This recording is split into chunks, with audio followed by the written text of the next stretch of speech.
Şuraya boyu açacağım.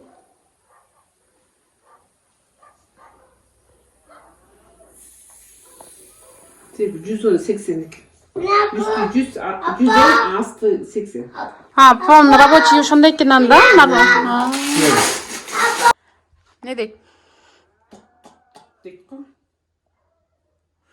Oy молодец. Sop sonun. Молодец. Sen arkanı tut.